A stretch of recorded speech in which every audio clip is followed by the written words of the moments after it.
Aşgabatda öýüne Wi-Fi çekdirenler pestilikden şikayet edýär. Türkmen Telekom çäre hödürlemeýär. Aşgabatyň käbir sebitlerini Türkmen Telekom kompaniýasynyň Ethernet ýa-da ADSL tehnologiýalar arkaly öýlerine internet birikdirýän hojuluklar pestilikden şikayet edýärler. Onsuzam dünýäde iň pes internet tildiginden peýdalanmagy mejbur bolýan Türkmenistanly internet ulanjylary inni bir näçe aý bar internet tildiginiň uşdan tutma pese gaçmagyndan köpçülüklerin petiklemelerden ejir çekip gelýär.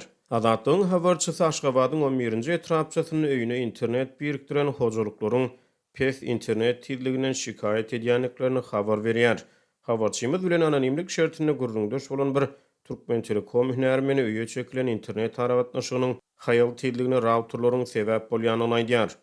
Hünärmen routerlaryň epesli könelişendigini aýdýar. Adatlyň habarçysy ilki başda öýe internet çekilene enjam tölewi hökmüne her bir router üçin kagy düzene ulanjylara 2620 manat ýazylandygyny aýdýar. Ýöne habarçymyz olaryň mowut gurnalaryny aýdýar. Bu aragatnaşyk hünärmene salgylanyp bu routerlaryň ilki başda mowut üpjüne dilendigini habar berýär. Köpler Türkmen Telekom'un hyzmatlarynyň ýüze gurdy. Ustalaryň hünär taýýarlyk derejesi pes diýip Azatlyk radiosynyň çeşmesi maglumat berýär. Türkmen Telekom Türkmenistanyň ýeketäk internet provider bolup durýar.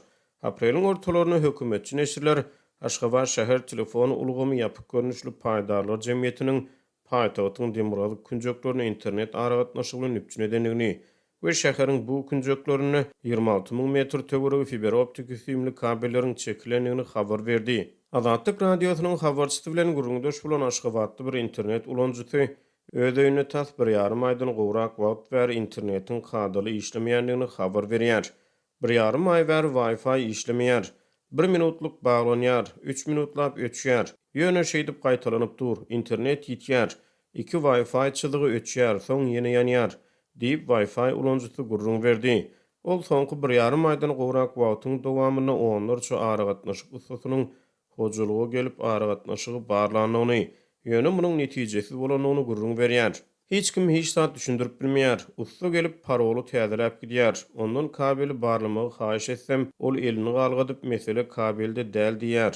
Mesele routerda diýär, diýip ýerli ýaşaýjy gurrun berýär. Ýerli ýaşaýjylar aragatnaşyk karhanasynyň tehnik hyzmatlarynyň özlerini kanagatlandyrmaýanyny aýdýarlar. Türkmen Telekom hünärmenleri tiyinlik problemasyna routerlaryň sebäp bolýanyny aýdýarlar. Ýerli ýaşaýjylar pes tiyinlige köpçülüklerin petiklemelerin sebäp bolýanyny çaklaýar. Türkmenistanyň döwlet habarlar agentligi geçen ýylyň dekabryna telearagatnaşyk hyzmatlarynyň hilini gowlandyrmak üçin ýurdun ähli sebitlerine we Aşgabat şäherine fiber optik süýümli kabelleriň çekilendigini habar berdi. Türkmenistanyň indi bir aýdan gowrak wagt ber internetiň tilligi uşdan tutmak haýallaýar. Düýba başanyň Kaliforniýa ştatyna ýerleşen Cloudflare internet hyzmatlary kompaniýasy 10 aprel güni Aşgabat wagt bilen akşam saat 7-den başlap Türkmenistanyň internet tilliginiň düýpli peselenigini anyklady.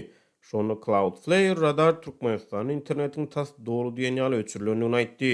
Kompaniýa 12 aprel güni beren goşmaçy maglumatyna 40 saat dowam eden bökdünçlükden soňra Türkmenistanyň internet aragatnaşygynyň gaýtadan dikeldilendigini habar berdi. Düýbi Britaniýada ýerleşen cable.co.uk saýtynyň bilermenleriniň geçiren barlyklaryna görä dünýäde iň haýal we iň gymmat internet Türkmenistanyň ilatyna hödürlenýär. Azatlyk radio Aşgabatyň sebitlerini Wi-Fi internet aragatnaşygynyň hiliniň peselmegi bilen baglykda Türkmen Telekom kompaniýasynyň we Aşgabat şäher telefon ulgamy ýapyk görnüşli paýdarlar jemgyýetiniň kommentariýa alyp bilmedi.